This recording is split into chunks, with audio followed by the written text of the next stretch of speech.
They called it Thien, the Hill of Angels. But to the men who fought there, it was hell on earth. A lonely patch of red soil, carved by trenches and barbed wire, sitting just 2 miles south of the DMZ, the invisible line that tore Vietnam in two. The year was 1967. The monsoon rains had just ended, and with the first clear dawn came the sound, not of birds, but of artillery shells screaming across the morning sky. Incoming, get down! The ground shook and the world went white. The Marines of Con Thien were young, most barely 19. They came from places like Kansas, Ohio, and Texas, sent to hold a hill that the general said must never fall. They dug into the mud, slept in foxholes. We didn't count the days not by sunsets, but by the number of shells that landed. One Marine wrote home, "Mom, it rains metal here. The sky doesn't cry water, it cries fire." By mid-September, the North Vietnamese army surrounded the hill. Every day they launched over 1,200 rounds of heavy artillery. It was relentless, a storm that never seemed to end. Men went deaf. Some lost their minds. Others just stared into the distance, waiting for the next impact that might have their name on it. They lived in holes half filled with rainwater and blood. Every breath tasted like gunpowder and rot. Every night they watched the horizon burn. "We stopped shaving," one corporal said. "We stopped talking. We just listened for the sound of death coming." Above them, American bombers flew endless missions, dropping napalm and cluster bombs on the jungle below, turning it into a sea of blackened craters. But the enemy kept coming, from tunnels, from shadows, from the very earth itself. The Marines called them ghosts. They moved unseen, struck fast, and vanished. And every time the Americans thought they'd won, a new wave of shells came screaming from across the DMZ. By October, the hill was unrecognizable. What had once been green became gray, a lifeless mound of ash and twisted metal. The air smelled of sulfur and death, and yet they held.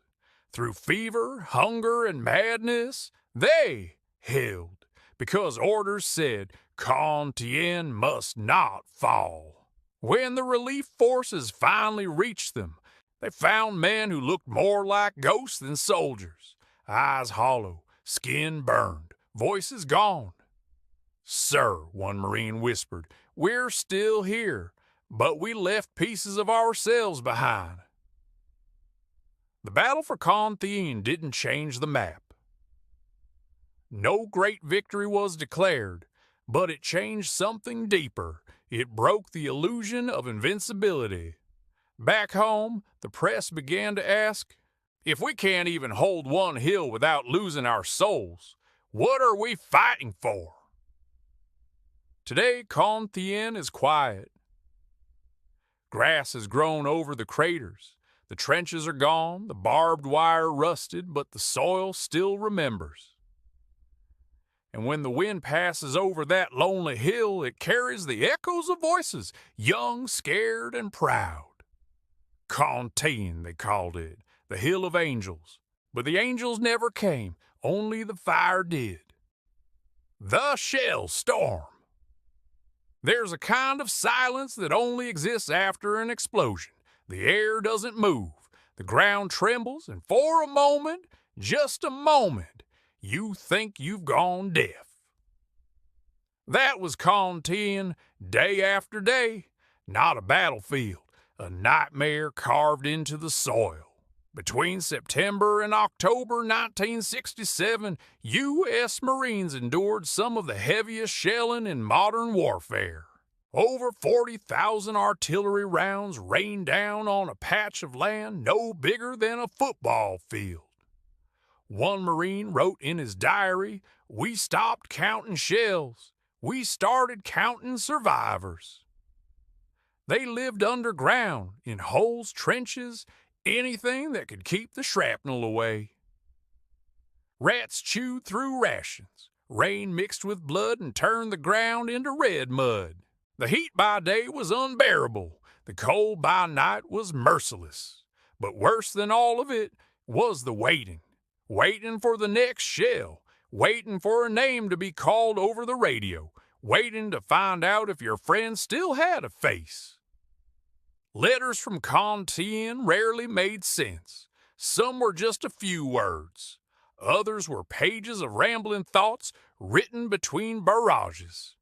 Dear Dad, if you hear thunder at home, don't think of the weather. Think of us. It sounds the same. Dear Mary, I still have your picture, but the corner's burned. I keep it in my helmet. It reminds me that the world used to be real. The Marines tried to keep routine. They cleaned their rifles, shared cigarettes, told stories about home. But after weeks of shelling, sleep became impossible. Every thunderclap sounded like death coming again. One soldier later recalled, "I remember looking at my buddy. He was laughing, but there was no joy in it, just the madness of men who've been in the dark too long. When the bombardment started, there was nowhere to go. The shells came from the north, the east, even from across the border. Kageo Bridge, Geo Lynn, Hill 158, all were death zones. Every time a shell hit, the world disappeared in light and sound. You couldn't hear your own scream. Some men clawed into the dirt until their fingers bled, as if they could dig through the earth and escape hell itself. Then, one morning, the shelling stopped. No sound, no explosions, just wind. The men looked at each other, confused, terrified. Maybe it's over, someone said, but deep down, they knew it was never over. The silence meant only one thing: the enemy was moving. Moments later, from the jungle, came the crack of mortars, the pop of AK-47s. The NVA were coming in waves, and the Marines, half blind from exhaustion, rose once more to fight, not for victory, but for survival. They called it the Shell Storm, a place where men forgot what day it was, where the earth itself tried to bury them alive. And when the storm finally passed, only the hill remained, scorched, cratered, silent. But beneath that silence, the echoes of fear still lived. Thien, one survivor later said, wasn't a hill we fought for. It was a hill that tried to consume us, the Valley of Shadows. There's a saying among soldiers, you don't know what you believe in until you face death, and it stares back. On the hill they called Thien. Death wasn't a visitor, it was a neighbor, always close, always listening. By late October 1967, the Marines of Thien had been under fire for over 40 consecutive days. Their numbers were thinning, their rations were gone, and yet they refused to abandon the hill. But it wasn't bravery alone that kept them alive. It was something deeper. The bond between men who had shared too much pain to ever walk away from each other. When night fell, medics moved through the trenches, their hands trembling as they wrapped bandages soaked with blood and mud. There was no light, no proper medicine. They worked by touch, whisper, and prayer. A medic named Corporal Alan Pierce later wrote in his journal, "I've stopped calling them soldiers. They're brothers now. Each one I save feels like keeping a piece of myself alive." He treated men with missing limbs, burned faces, shattered bones, sometimes using morphine, sometimes just holding their hand until the pain passed. One night the rain came again, heavy, endless, merciless. It washed through the trenches, carrying blood and ashes down into the jungle. The men called it the Red River. During those nights, no one slept. The sound of wind howling through barbed wire made strange ghostly music. Some said they could hear voices, the voices of the fallen calling from the dark. A Marine named Tommy Briggs, only 19, wrote a final letter he never sent. If they tell you I died here, don't believe it. I'm still walking these trenches. I'm still looking for my friends. They found that letter weeks later, buried under a helmet half covered in mud. When dawn finally broke, the fog over Thien looked like smoke rising from a grave. Bodies lay where they'd fallen, half buried, half forgotten. The medics moved among them in silence, checking pulses they knew they wouldn't find. One Marine later said, "You stop crying out there. You stop feeling. You just keep moving. Because if you stop, the hill eats you alive." But even in that hell, there were moments of light. A shared cigarette under a tarp. A photo passed from hand to hand. A joke whispered between explosions. Tiny fragments of humanity shining in the darkest valley on earth. "We learned," said a survivor, "that courage isn't about not being afraid. It's about standing your ground when fear becomes your only companion." They called it the Valley of Shadows because when the sun rose over Thien, the shadows of the dead stretched longer than the living, and for those who walked away, the shadows followed them home. When the angels fell, they called it the Hill of Angels. But by November 1967, even the angels had left. For weeks, the sky above Thien had burned with fire, smoke, and steel. But on one dawn, the horizon glowed brighter than ever. It wasn't the sun. It was the bombardment, the heaviest the Marines had ever seen. Over 2,000 artillery rounds in a single day, each one tearing into the earth, turning trenches into graves and the red soil into liquid fire. "We couldn't see," one survivor recalled. "We couldn't hear. The ground wasn't ground anymore. It was just pain." By mid-morning, the communication lines were gone, radios shattered, helmets dented like tin. Men screamed for medics who were already dead. The air was so thick with dust and smoke that day turned to night. You could see the glow of napalm through the fog, a burning orange horizon that never stopped moving. And through that chaos, the North Vietnamese army came, wave after wave, silent, determined, fearless. They were ghosts in green uniforms advancing through the smoke with rifles raised. The Marines fired back blindly, each muzzle flash lighting faces covered in blood and dirt. When the ammunition began to run out, they fought with knives, shovels, bare hands. One Marine radioed a final message before the line went dead. "We're still holding, but the hill's on fire." Helicopters tried to drop supplies, but most never made it. The wind tore them off course, and burning debris fell back onto the men below. A pilot watching from above said, "It looked like the earth itself was erupting. Thien wasn't a hill anymore. It was a volcano made of men." By nightfall, only fragments of the Marine companies remained. Half their number gone, half of what remained wounded, and yet they refused to retreat.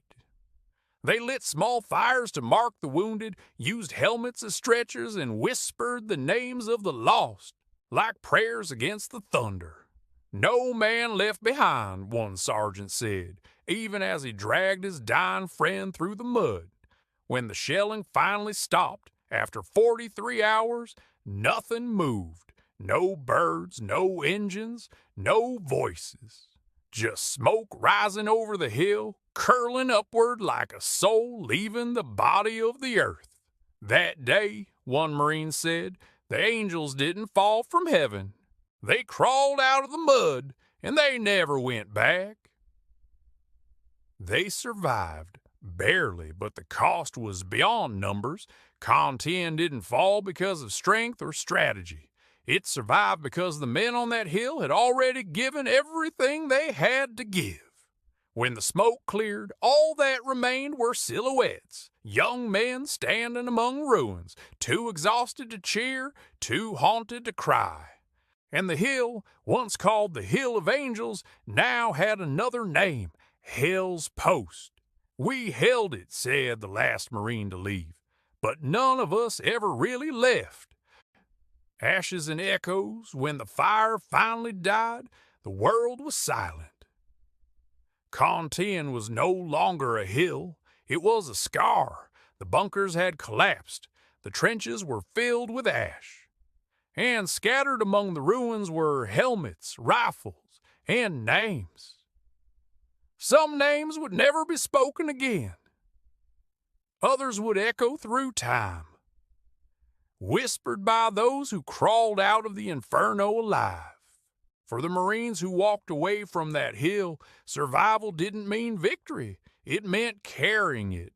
They carried the smell of burning earth. They carried the faces of men who never blinked again. They carried the guilt of walking off that hill while others stayed behind forever. You don't come back from Thien, one Marine said years later.